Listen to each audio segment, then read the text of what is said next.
You are Dr. Ruth Anderson here with Enlightened World Network. We're here today for Light Language, One with the Light. And we have two very special guests today, Sharon Carne and Carmen Hansen. Now, Sharon Carne probably looks familiar to you. She already has a show with us here on Enlightened World Network. It's on Sunday evenings, and it is Sound Wellness Healing. You can see all those beautiful sound bowls behind her, the Tibetan bowls. And Carmen is here. She does animal healing and animal energy clearing.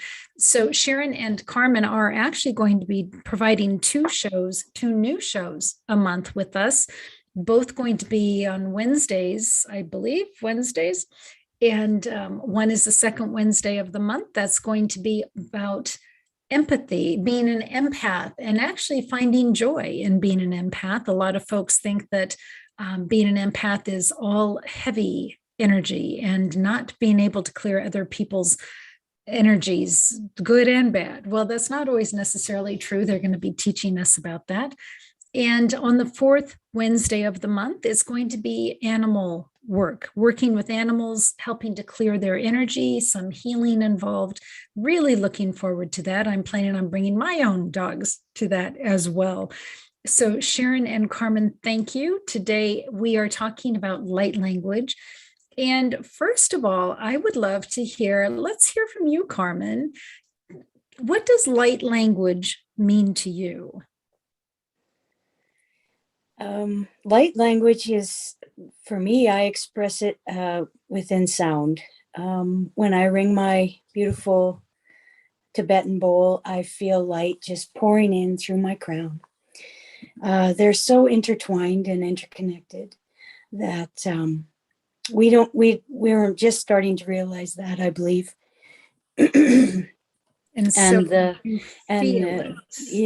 And the light language within us, I believe, runs through our fascial system, which is just beginning to be explored really fully. And I'm experiencing that through my sister. She's taking her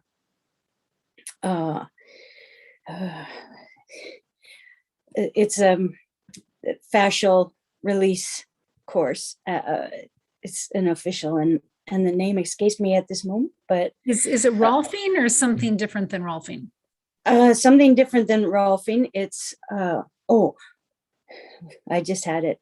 Manual osteopathic therapy.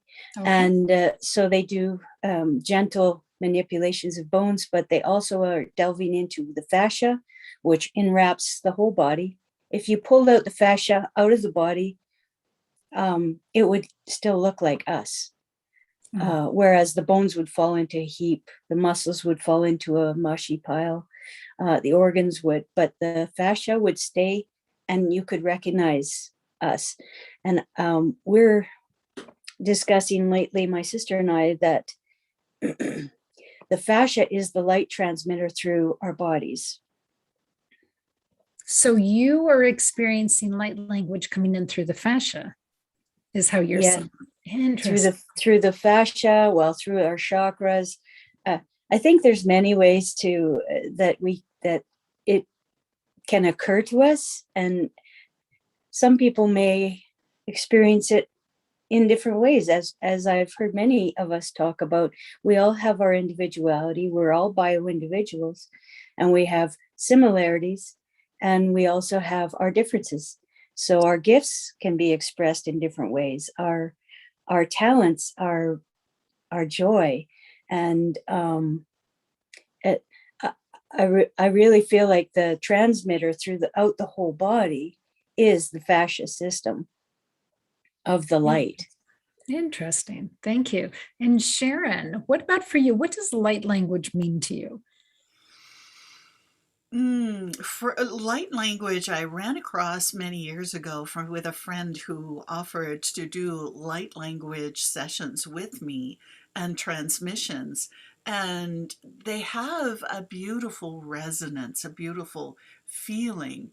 And one of the things that challenged me, always with light language, is I could never quite understand the words. So I was, and at times I still am, Ruth and Carmen. Sometimes I get stuck in that logical part of, what does that word mean? What does that word mean? As far as allowing this energy and this language to flow through me. I love what Carmen is saying, is that we all express it in different ways.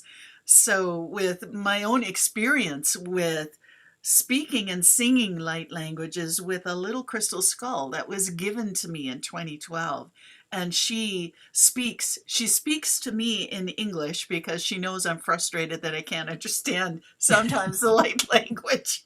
So she'll give me messages in English, bless her heart, crystal heart. And then she has sometimes sung through me in this language, and I have her with me if you'd like to see her. Would love to. She's a fairly good size. You can see she covers 2 palms. I'll bring her a little closer to the camera. She Mhm. is more of a kind of an older style of carving. When I checked in with how old she is, I hear that she is more than 3,700 years old. She has an ancient elder type of energy, yet a little girl sacred feminine energy at the same time. She she has a Lemurian name, which is IL-LA, and whenever her other language came through I always thought it was Lemurian, not knowing any idea what Lemurian was. I had always thought, well, she has a Lemurian kind of energy. I thought maybe it was Lemurian. And when I was just so honored to be a host to one of the light language givers on Enlightened World Network, Ruth, I heard the same kinds of sounds as what I hear coming from Ila. And so I think my brain is starting to figure this out, and allowing that Ila speaks light language and allowing this language to flow through me in service, because we're all here to be in service. And light language is a resonance that is just finding its own sweet, slow way through me. Kind of a long answer to your question. No, it's a great answer to the question. So for folks that aren't familiar with anything Lemurian, can you just take a moment and bring us up to speed? Some people may be familiar with the continent of Atlantis that disappeared about 12,000 years ago. And it was believed, and there's different theories showing up, but Atlantis was believed to be in the Atlantic Ocean. There is an older and at the same time also of Atlantis continent of Mu or Lemuria, and the Hawaiian mountains are still, or Hawaii is still part of the ancient continent of Lemuria, to my understanding. Um, and I have memories, snippets of memories from at least 2 lifetimes in Lemuria myself, as far as past life memories. So for me, I connect with the energy that is still on this planet, that has been planted in Gaia, of the energy of Lemuria for me. And so Ila has that Lemurian name because for me, she connects with some of that beautiful ancient wisdom that comes from the beings who live there, and how they connected with their spirit and how they connected with the earth in such beautiful and pure ways. So were you aware of Ela and that energy prior to receiving the crystal skull? I've had a journey for about 20 years with crystal skulls that show up every once in a while, Ruth, um, and it's been a journey of snippets of information, putting the pieces together. What has evolved over that 20 years is a relationship with a fifth dimensional group of the 13 skulls and an intergalactic council who governs them. So that is kind of where I went to when I first started connecting with crystal skulls. And during that time, before 2012, for about 5 years before then, I knew that there was a crystal skull coming for me. I just didn't know how or why. So what I do is I create a spot on a shelf in my space that would where she would sit or the skull would sit. And so that spot was empty for about 5 years, and then boom, she showed up at the perfect time as a gift. So intriguing. Actually, you are the first person I've spoken with at Enlightened World that has anything to do with skulls. That's interesting. And crystal skulls at that. Intriguing. And so the Intergalactic Council, can you talk about that for a moment?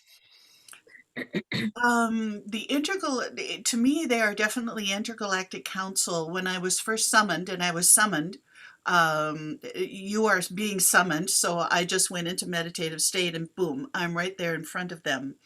And they give me missions. My soul at one time agreed to whatever I'm doing as missions from them.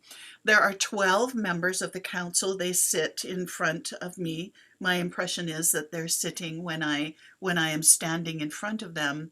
And the 11th being on the council, as I view the council from left to right from my perspective, the 11th being has a soul connection to me. So I feel a very strong connection with that 11th member. And so maybe there's another part of my soul that sits there, that is connected to me and my mission here on this planet. So every time I go and see them, there are 12 skulls on a specific geometric diagram on the floor. And the first time I went to see them, they said, stand in the center. And so my understanding of what I knew of the story, the legend of the 13 skulls, the 12 skulls are believed to carry all the knowledge of 12 planets, 12 advanced planets, each skull from a different planet. The 13th skull in the center is believed to be the collective consciousness of all 12. So when I stood in the center, then I became the embodiment of that 13th skull. And for years, I felt that crystal inside my head until actually it downloaded into Ela when I received her. So she has that 13th skull energy from that dimension of the Intergalactic Council, is my understanding of the journey so far. It's still evolving, Ruth, and it is a thread in my life that is a soul purpose that I just, when I come to the council, they download in beams of light, usually, to the heart and to the third eye, what the mission is. I have no idea. I just get inspiration, or I get urges, soul urges to do something or a ceremony or something, and then I just do it. I'm just, wow. It's awesome. I'm so glad you are both sharing with us what you've experienced. And I was just thinking, that's exactly why we're sharing this on EWN One with the Earth, because on that particular channel, we are open and aware of connections with other otherworldly beings. And so that's perfect. Thank you. Thank you for explaining all of that. So when Sharmee Divan, who's normally here with us on this show, she and I were interviewing Kalina Molnar, and Kalina shared that she gets light language from 4 different sources. One is galactic, one is angelic, one is human, and one is of the earth, actually. And so I just think it's kind of fascinating. She receives it, she hears it, and then, she's channeling it. Other folks we've had coming on receive things visually, and then they will paint it or draw it. It's just kind of, come in with dance. So it just comes in so many different ways. It's just so intriguing. Carmen, hearing Sharon talk, is this bringing up anything else that you would like to share with us about light language for you? I would encourage everyone to consider that our hearts produce our biggest light. So if we can even just think about our hearts on a day-to-day basis, breathe into them and thank them, and then just allow it to flow out.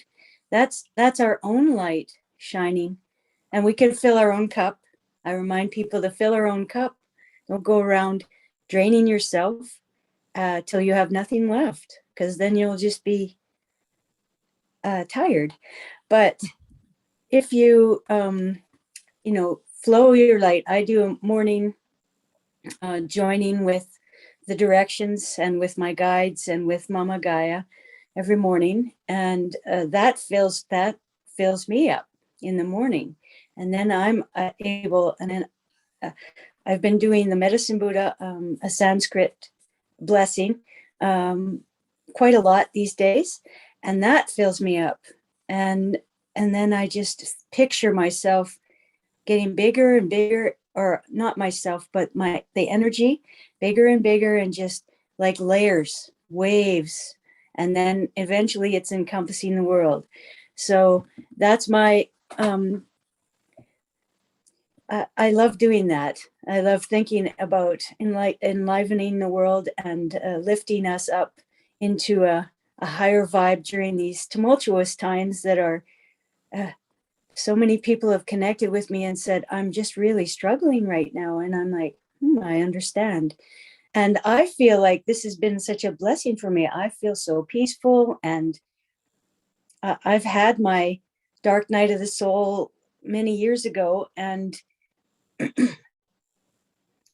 I just feel like I'm, as long as I am not taken in by the fear and the angst and the anger and the resentment, and I'm living in through my heart, through my third eye messages, through my crown messages, or that beautiful light coming in. It's just been so wonderful for me. And I've moved to a small town from a city, which was excellent, because as an empathic person picking up all the energies from that big city, it was distracting, to say the least. Yeah, I can only imagine. Yeah. Sharon, are you open to sharing with us from Ela? She's been dancing with it. And I have a sense, yeah, she's been dancing with excitement. I've been holding her in my hands here. She's been dancing with excitement, and most often the messages from Ela come to me through singing. And so she has a singing message. And one other thing I've learned to understand from the knowledge that she shares with me and carries is that the songs that come through, it can come through human beings, are songs for those who are called to these kinds of songs that keep the earth in harmony. So when I travel with her, I hear her say, I sing to mountains, and then hear this incredible song come right through me, right through my heart, and go in a beam of light to the mountains. And it's like I can see the eyes of the mountains wake up. Or she'll say, I sing to ocean, and the whales and the dolphins join her. And this, I believe, is the role human beings have, some of us at least, in keeping our beautiful Gaia in harmony and balance, to sing to every single part of our beautiful planet as a gift of love and light. And the song that comes through her when she's singing for Gaia, or for mountains or ocean or whatever, is a light language song, now, I believe. She's asked me to sing for the river, and it helps to heal the river. I hear her sing to the field, and the farmer's field heals, where there was a battle or something that happened in that field that caused the land to carry trauma.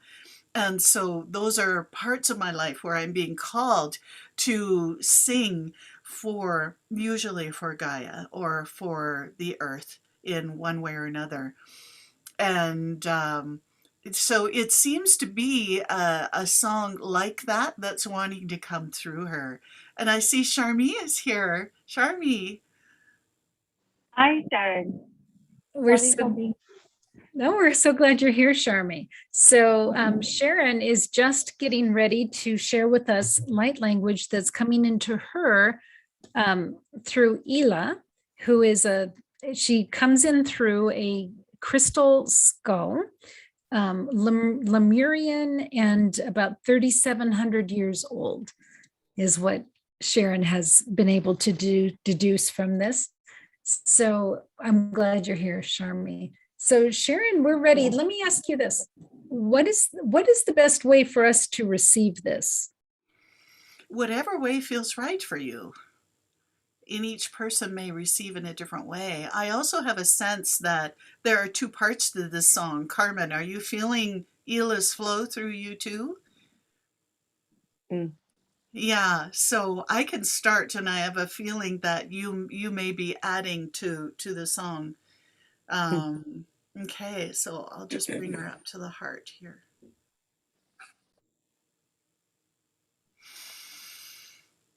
Ooh,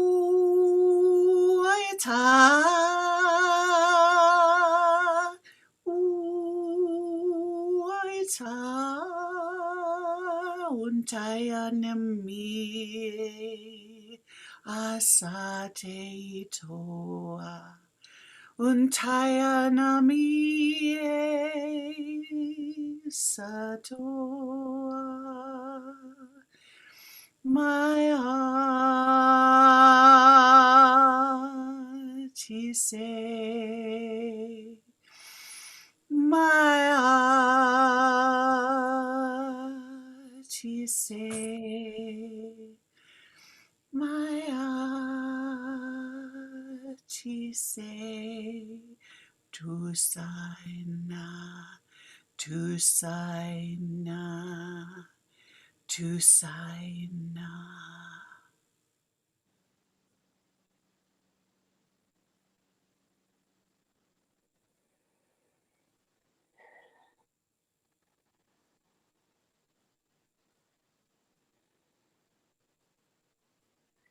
Aneriuano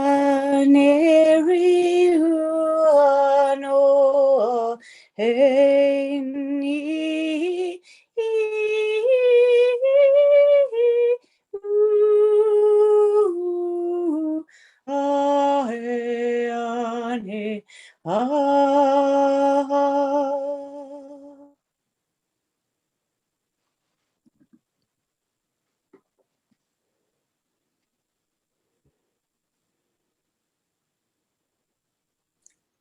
It was beautiful. That was beautiful. I was really just trying to feel into it. And Sharon, what I was getting with yours was a visual as if we were out in the ethers somewhere. But the first thing that I saw was mountain peaks. And then I saw the oceans. I mean, I was basically just getting sort of an overview of the whole planet, really, is what I was getting. But it was from an interesting outside viewpoint looking in. And then, Carmen, with yours, what I was getting was the many hands that have worked the planet, worked either the soil or the plants or, somehow, but the human interaction with the planet. So that was interesting. Sharmee, were you able to sense anything with either of those? So, for me, lately, interestingly enough, my light language has been very Lemurian and very similar to what they were chanting, and it just has given me a buzz in my head. I saw the Lemurian dragon, and just pouring in that energy with what they were speaking. And I mean, I have goosebumps, and I have a little bit of a spinning in my head happening, because it's been about a week that I haven't done my light language channeling. So thank you for that. And it's such a confirmation, because I'm very new to light language. And for me, the way that it started full-fledged with the chanting was with holding my Lemurian and the record, because I have Lemurian record keepers, quite a few of them. And I just started, and it just came out so similar. So this is my home. This is my home language. Yes. That is so awesome. What I love Yeah. about Spirit and how Spirit works with us. We had heard, Sharmee and I had both heard, to bring together a show about light language. And we've done that, and we've included the people that we've heard to include. And every time it takes Sharmee one step further down her path. I love that, Sharmee. This is so cool. It's like we're doing this whole series for Sharmee's growth. I know. I'm starting to realize that, Ruth, that this is how they must have conspired for it to be. And it is because of all the people that we have connected with throughout these months that my flow has increased. I will not deny that for sure. So yes, it's such a beautiful journey to see there is so much available. And lately, people are still asking me, by the way, in India, at least if I teach the light language, or if I would be so kind to teach it to them. And what I'm wondering, what do you have to say about it? I don't know if this has been discussed, but I'm curious to know what both of you think about teaching light language. Because I said it's not possible. Right. So Sharon is a teacher, and Sharon works with a lot of students. So Sharon, do you Wow. do you think that light language is something that can be taught? That's a fabulous question, Sharmee, because there are many ways of teaching. In the traditional way of presenting knowledge, I would say I have no idea how I might do that. As far as bringing students an awareness of light language, I think just being around the language is planting seeds and memory that may help people awaken to their own understanding or beginnings of understanding of it. I still feel I'm beginning in the understanding of it. And so I will just, if my soul is calling me to hold Ila and sing, to me it's always singing. And to me, for my purpose, it's always singing to the earth for harmony. My word for the world is harmony. I am here to be and share harmony. So through singing, as far as my experience with light language, it is with that purpose. So teaching that, I don't know, I will explain how it is for me, and that may plant a seed. I have no idea how I would go about teaching it. It's such a great question. So exactly. That's exactly what I thought. That initiating might be a possibility, but teaching it per se may not be a thing to do.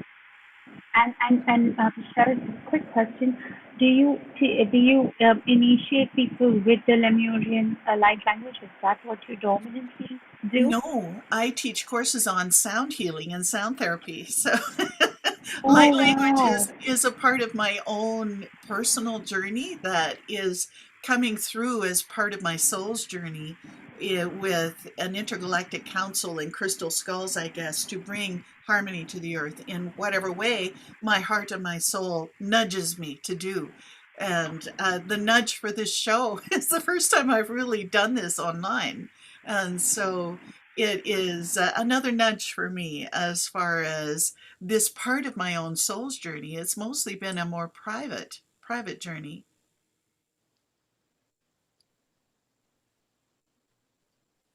For sharing that. I can see the Wi-Fi is getting a little funny over here.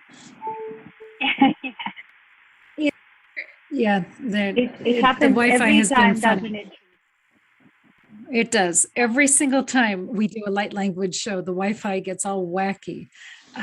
So Sharon and Carmen, while we still have Wi-Fi, is there anything that you would like to share for someone who is just starting out getting involved in light language? Anything that they should know or keep in mind? I love what Carmen shared as far as being heart-centered and beginning your day in connection with the heart and connection with the light in the heart, because we are made of light. We are photons stuck together into what appears to be a human form. And that, I love her wisdom there. And I would just say, have a place in your soul or your spirit for remembrance, or in your heart for remembrance of this. If it is part of your journey, it may be part of your journey, it may not. And it's just to leave a space for it, if in case it is. Carmen, anything to add to that? Well, I just invite people to, as Sharon said and reiterated, our hearts are a huge light. If there was an experiment in a very dark place. I think he was in the midst of a pyramid, and they sang a certain tone and they lit up their heart area. So we actually can emit visible light. How amazing that is. And that light, if it's not that strong, is still there. And we can light, we're all interconnected, as I'm sure all of us are aware. We're all connected with those strands of lights. Whether we want to or not, we are connected. And when we start waking up to the fact that we are all just light beings here to experience this beautiful physical experience on earth, heal the earth and help it grow into what it's becoming. We do magnificent things without even trying. We don't have to try. We just have to love the world, love ourselves first, actually. Love ourselves first, fill our own cups. Know that we are important and valuable on this earth, and loved so greatly by our guides, by our creator, by even the earth loves us as much as we've put her through. And if we can just enjoy that a little more, instead of getting wrapped up in our day-to-day fears and anxiety, I would say that that's going to raise and transmit more light from everyone. If everyone did that, or even everyone watching this program did that, we'd be that much farther ahead of or in within to help us raise and grow. So I have a question, and Sharmee, I don't know if you have any further questions, but a question that I have, some people think it's important to know who you are hearing from and what it is that you're saying, right? They think it's really important that you have that translation going on. And it's interesting because different folks that we've spoken with haven't necessarily agreed with both of those thoughts, that they're okay with, whatever energy is coming through, and they don't even have to really understand what the message is, that someone is supposed to know what the message is. So Sharon, asking you in particular, where Ila's energy is coming from. Do you think it's important for you as a practitioner, as someone who does light language, to know where that message is coming from? That's a great question, Ruth, because this has kind of been an inquiry. I wouldn't say struggle, but an inquiry for me. Mm-hmm. My ego self is saying, what does that mean? So part of my journey with light language is to go, okay, I do know that when I work with Ila, the purpose is to bring harmony. And usually her energy is focused to Gaia, or the planet, the mountains, a field, the river, a lake. Usually it is earth-based. So that purpose my soul is all in for that purpose. So with me, it's that harmony between ego, self wanting to know, well, what does that mean? I do know that ota, that's Ila's voice. Ota means okay. Sometimes she'll finish speaking with ota, and I know that's okay. So that helps my little ego mind a little bit to go, okay, there is some meaning here, yet the soul is okay with it. So with me, it just is what it is, and I don't know where I'll end up with this, or it's just a curiosity, I guess, and a little bit of discovery. And to this question for both of you, if somebody has not ever heard or seen light language and they really want to, any suggestions on how to start? Well, I think probably a Google search on light language would bring up a beginning search as far as what it is like. Carmen, thoughts?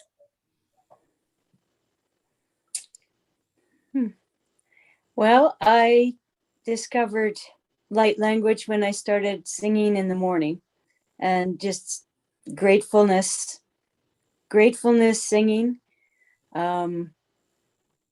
Just thank you for this situation. Oh my goodness, it feels so heavy and yucky, but there's a lesson here. There's a learning here. Thank you, heart. Thank you, body, for housing me. And things just started flowing better for me now. I don't hear the same. I hear Ila at times, but it's not a regular for me. It's more of I hear the crows, and I hear the coyotes, and I hear wolf energy, and I hear heron, and I hear so I'm more, and that may point to why my version of this song was more of the hands of the physical being on this planet. And because I am, that is where my default is. I would say is that I'm very grounded and at the same time connected. So it's a very interesting place to be, in this beautiful hammock between divine and divine earth, divine heavens, if you will, and divine earth, in this loving embrace. And just to listen to the little things that you hear. Oh, that's ridiculous. Well, start listening to those little things that don't seem logical, because our logic has trumped some of our, if I can say, magical experiences that we could be enjoying every day. I am firmly believing that everyone on this planet has the ability to do what you do, Ruth, what you do, Sharmee, what you do, Sharon, what I do, Carmen, what all of the wonderful guests on your in your network do. We can all do. And that's what I keep expressing and telling people, that we can all do this marvelous connection with these higher beings and higher power and creation of our planet, because we are part of it. We're a piece. And I've heard some of your the other programs say, we are a piece, we are light from source. So why wouldn't we be able to do the same things? And so I just think of singing, like Sharon said. That was kind of long, but. Well, and I would also say to folks, if you have never experienced light language and really want to, sit with your guides, ask your guides. Always go to that place of what you know to be true and what you know to feel safe to you, and just ask them. So Sharmee, you are experiencing light language these days. Do you have any advice for folks that are wanting to get involved in light language? I absolutely do. Because, and although I'm not quite sure who said that to me, that they said that, don't think that you are the senior. It's just that you are just about starting to recollect what you already were doing before. That's one thing that I will definitely reiterate. The second thing that I realized over time was to lower those barriers and to just, put your ego aside for some time, especially if you're looking to connect with the light language. Put your ego aside, let it know that, what, I appreciate you protecting me, but now is not a good time. I'm going to connect with my guides and I'm going to connect with this energy, and this is what I'm choosing. I love you, but not right now, So, because ego tries to really take over when you are trying to expand yourself, because your ego has never been there. And the moment you let that barrier down is where you will just start to flow and flow and flow some more. And then eventually you might be like, okay, now the heat is on. Maybe that's when the ego can come in and put a pause. But with light language, I have realized over these months that ego is the only barrier that anybody can have with light language. Yeah. No, that makes perfect sense. Yes. As we were talking with, I don't remember, Rebecca Abraxas, I think she was the one saying that when she was I think, yes, it was Rebecca. Yeah. first experiencing, she was Yes. really aware of the sounds coming out of her mouth and like, wow, where did that come from? And that sounds weird. And, just really putting that ego aside for that. I think that's a fabulous tip. So, all right, friends, we're going to let you go. Sharon and Carmen, thank you so much for being here. And for Ela, thank you for coming through with your messages. How fascinating. And Sharmee, so glad you were here. So, friends. Thank you. Yes. So, friends, thank you for being here. Thanks for learning about light language with us. So much love to each and every one of you. Take good care, and God bless.